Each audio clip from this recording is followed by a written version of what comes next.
Plot of Voyaging by G.R.R. Martain. Prologue. Catalogue 6, Item Number 3774338000912, Chandeleur Centre for the Advancement of Culture and Knowledge, Xenoanthropology Division. Item Description, Crystal Voice Coding. Item found, Prolouge, Coordinates SQ-V7715121. Tentative dating, recorded approximately 276 standard years ago. Classify under Slave Races, Harangan, Legends and Myths, Medical, Unidentified, Abandoned. Hello? Hello? Yes. I see it works. Good. I am Rarik Corvensi, Apprentice Factor, speaking a warning to whomever finds my words. Dusk comes now. For me, the last. The sun has sunk beneath the western cliffs, staining the land with blood, and now the twilight eats its way towards me inexorably. The stars come out, one by one, but the only star that matters burns day and night and day. It is always with me, the brightest thing in the sky but for the sun. It is the plague star. This day I buried G.R.R.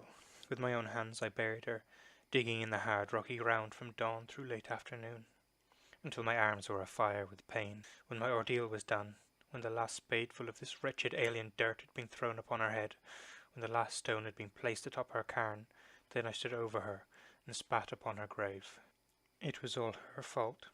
I told her so, not once but many times as she lay dying, and when the end was near she finally admitted her guilt.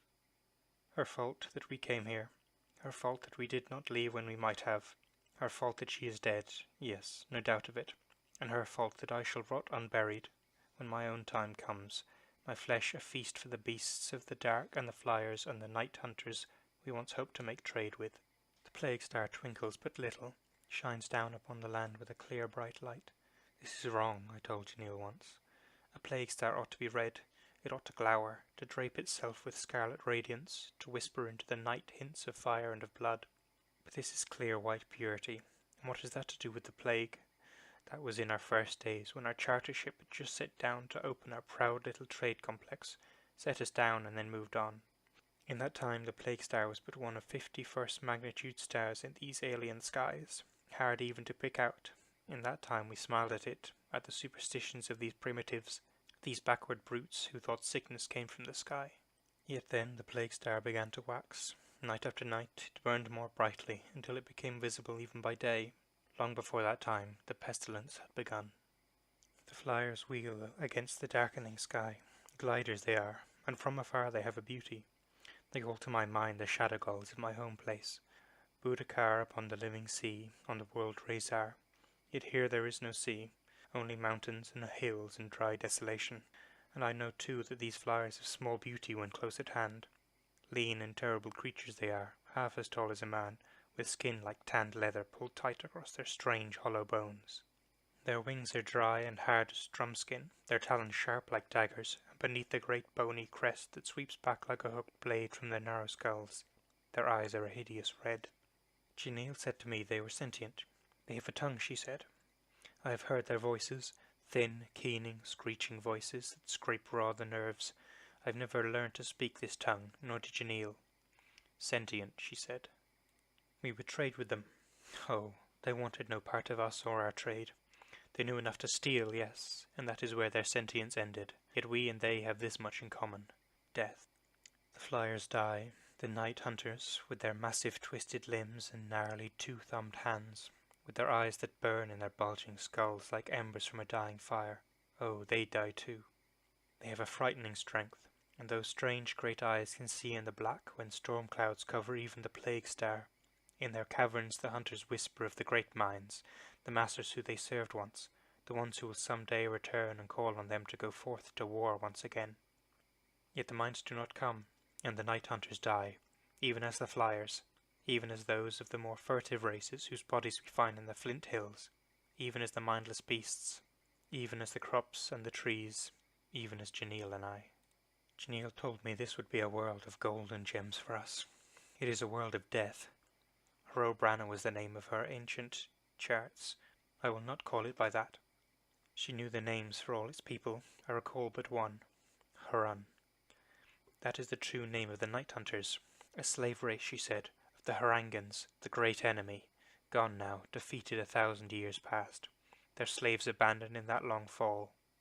It was a lost colony, she said, a handful of sentients eager for trade. She knew so much and I so little, but now I have buried her and sat upon her grave, and I know the truth of it. If slaves they were, then bad slaves surely, for their masters set them upon a hell beneath the cruel light of the plague star. Our last supply ship came through 1/2 a year past. We might have gone. Already the plagues had begun. The flyers crawled upon the mountain summits, tumbled from the cliffs. I found them there, their skin inflamed and oozing fluid, great cracks in the leather of their wings. Night hunters came to us, covered with livid boils, and from us they bought umbrellas in the great numbers, to keep them safe from the rays of the plague star. When the ship landed, we might have gone, yet Janelle said stay. She had names for these sicknesses that kill the flyers and the night hunters. She had names for the drugs that would cure these ills. To name a thing is to understand it, she thought. We might be healers, gain their brutal trust, and our fortunes would be made. She bought all the medicines that the ship carried, and sent for others, and we began to treat these plagues that she had named. When the next plague came, she named it too, and the next, and the next, and the next. Yet there were plagues beyond counting. First she ran out of drugs, and soon out of names as well, and this dawn I dug her grave. She had been a slender, active female, but in dying she grew very stiff, and her limbs puffed out to twice their size. I had to dig a large grave to fit her rigid, swollen corpse. I have named the thing that killed her, Janelle's plague, I call it. I have no skill at names. My own plague is different from hers, and has no name. When I move, a living flame runs through my bones, and my skin has gone grey and brittle. Each dawn when I wake, I find the bedclothes covered with bits of my flesh that have fallen away from my bones, and stained with blood from the wet, raw places beneath. The plague star is huge and bright above me, and now I understand why it is white. White is the colour of purity. Oh, and the plague star purifies this land, yet its touch corrupts and decays. There is a fine irony in that, is there not? We brought many weapons, sold few. The night hunters and the flyers can use no weapons against this thing that slays them, and from the first I put more faith in umbrellas than in lasers. I have armed myself with a flamer from our storeroom, and poured myself a glass of dark wine. I will sit here in the coolness, and talk my thoughts to this crystal, and I will drink my wine and watch the flyers, the few who still live, as they dance and soar against the night. Far off they look so like shadow gulls above my living sea. I will drink my wine and remember how that sea sounded when I was but a Budakar boy who dreamed of stars, and when the wine is gone, I will use the flamer. I can think of no more words to say. Janelle knew many words and many names, but I buried her this morning. If my voice is ever found, if this is found after the plague star has waned, as the night hunters say it will, do not be deceived. This is no fair world, no world for life. Here is death and plagues beyond numbering.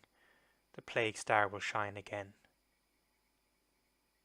My wine is gone.